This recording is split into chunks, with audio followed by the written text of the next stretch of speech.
Welcome back to my channel happy students. आज के इस वीडियो में हम इकोनॉमिक्स का एक काफ़ी इम्पॉर्टेंट क्वेश्चन के बारे में चर्चा करने वाले हैं और ये क्वेश्चन है, बाजार की परिभाषा दीजिए।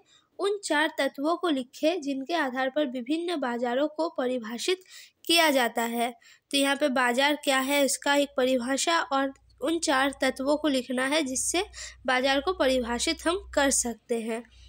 तो इसका आंसर आप इस तरह से लिख सकते हैं। साधारण भाषा में बाजार एक विशेष स्थान को संबोधित करता है जहां क्रेता तथा विक्रेता प्रत्यक्ष रूप से वस्तुएं खरीदने तथा बेचने के लिए मिलते हैं। अगर हम साधारण भाषा में बोले तो क्या है, बाजार वैसा एक स्थान है जहां पे क्या होता है, क्रेता और विक्रेता दोनों एक दूसरे के सामने प्रत्यक्ष रूप से क्या करते हैं, वस्तुएं खरीदते हैं तथा बेचते हैं और इस कार्य के लिए उस स्थान को निर्धारित किया जाता है। किंतु अर्थशास्त्र में बाजार किसी विशेष स्थान तक सीमित नहीं बल्कि उस संपूर्ण क्षेत्र में संबंध रखता है जहां क्रेता तथा विक्रेता आपस में मिलते हैं। उनका यह संबंध भौतिक रूप से अथवा संचार के विभिन्न साधनों जैसे ईमेल, इंटरनेट, मध्यस्थताओं आदि से हो सकता है। अब क्या होता है, अर्थशास्त्र में लेकिन बाजार की परिभाषा ऐसी नहीं है। इसमें उस संपूर्ण क्षेत्र को मिलाया जाता है जिससे क्रेता और विक्रेता आपस में मिलते हैं। आज के समय में क्या होता है, बहुत सारे लोग इंटरनेट से बहुत सारे चीज़ों को खरीदते हैं। बहुत सारे लोग ईमेल, इंटरनेट से भी क्या करते हैं, चीज़ों को खरीदते हैं, बेचते हैं। तो इन सभी क्षेत्रों को अर्थशास्त्र में बाजार के अंतर्गत ही जोड़ा गया है। अब हम देखेंगे बाजार को किन 4 तत्वों के आधार पर परिभाषित किया जाता है। तो प्रथम जो तत्व है वो है क्षेत्र। अर्थशास्त्र में बाजार उस सारे क्षेत्र से संबंध रखता है जहां क्रेता तथा विक्रेता एक दूसरे से भौतिक रूप से अथवा संचार के किसी साधन के संबंध स्थापित कर सकते हैं। अब यहाँ पे क्षेत्र एक विशेष महत्वपूर्ण भूमिका निभाता है।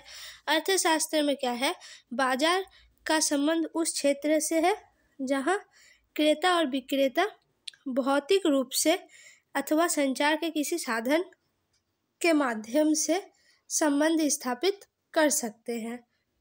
दूसरा जो पॉइंट है वो है वस्तु। बाजार में किसी वस्तु का विनिमय होना आवश्यक है। ठीक है, बाजार ऐसा क्षेत्र ही होगा जहाँ पे किसी वस्तु का विनिमय होगा, पैसों के द्वारा या फिर किसी चीज़ के बदले किसी चीज़ का। तो इसीलिए बाजार हम वस्तु का विनिमय से ही समझेंगे। तीसरा जो पॉइंट है वो है क्रेता तथा विक्रेता। बाजार एक वस्तु के क्रेता तथा विक्रेताओं को संबोधित करता है। यदि इनमें से एक भी पक्ष की अनुपस्थिति हो तो इसे बाजार नहीं कहा जा सकता। बाजार में क्या होता है, एक वस्तु का एक क्रेता रहेगा और एक विक्रेता रहेगा। अगर इनमें से कोई एक नहीं है, क्रेता है लेकिन विक्रेता नहीं है, या फिर विक्रेता है या फिर क्रेता नहीं है, तो क्या होगा, उसे हम बाजार नहीं कह सकते। चौथा जो पॉइंट है वो है स्वतंत्र प्रतियोगिता। बाजार में क्रेता तथा विक्रेताओं में स्वतंत्र प्रतियोगिता होनी चाहिए। इनमें से जब वस्तु का विनिमय होता है तो एक कीमत निर्धारित होती है। बाजार में क्रेता और विक्रेता दोनों में स्वतंत्र प्रतियोगिता होती है।